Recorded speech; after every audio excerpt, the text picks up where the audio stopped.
नमस्कार विद्यार्थी मित्रांनो, आज आपण डिझाईन हा पेपर कसा सॉल्व करायचा आणि त्यामध्ये कलरिंग कशी करायची हे फक्त बघणार आहोत।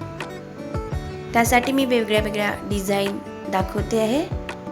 हा बघा, इथे गालिचा आहे।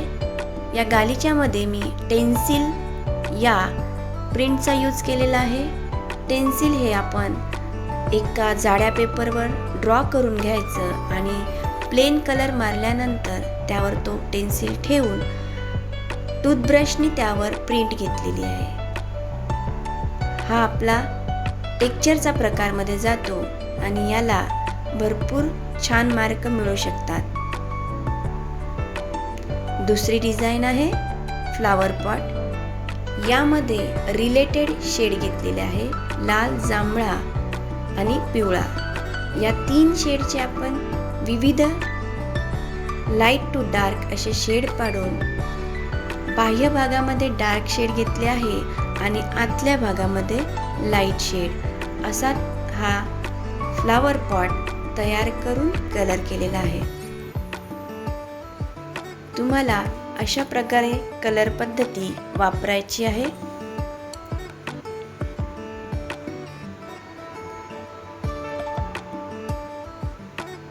आपल्याजवळ वेळ कमी असल्यामुळे आज आपण फक्त डिझाईन ड्रॉ केलेल्या बघतो आहे। यानंतरच्या व्हिडिओजमध्ये आपण डिझाईन सुद्धा बघणार आहोत। आता आपण तिसरी डिझाईन बघतो आहे पर्सची।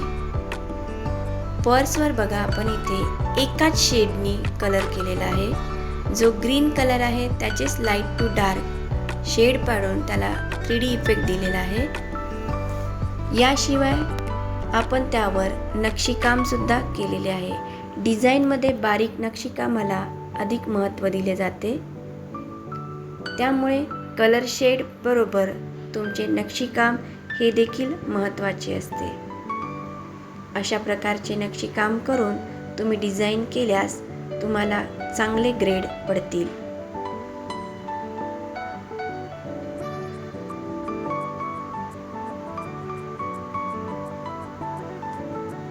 यानंतरची डिझाईन आपण बघणार आहोत साडी डिझाईन। त्यामध्ये देखील बघा, आपण दोन शेडचा यूज केला आहे, ब्लू आणि ऑकर येलो याचे शेड पाडलेले आहेत। साडीचा काठपदर कसा असतो तो यामध्ये ड्रॉ आणि कलर केलेला आहे। कलर शेड सोबतच बारीक नक्षीकाम आहे। यामध्ये तुम्हाला 3 तासाचा वेळ दिला असतो, त्यामुळे विद्यार्थ्यांनो बारीक नक्षीकाम आणि कलर शेडिंग हे तुम्हाला अत्यावश्यक आहे। डिझाईन ड्रॉ करताना सर्वप्रथम पेपरचा मध्यभाग काढून घ्यायचा, त्यानंतर दिलेला बाह्य शेप व्यवस्थित काढून घ्यायचा आणि दिलेल्या बाह्य शेपातच तुम्हाला डिझाईन ड्रॉ करायची आहे। इथे तुम्ही ट्रेस पेपरचा यूज करू शकता।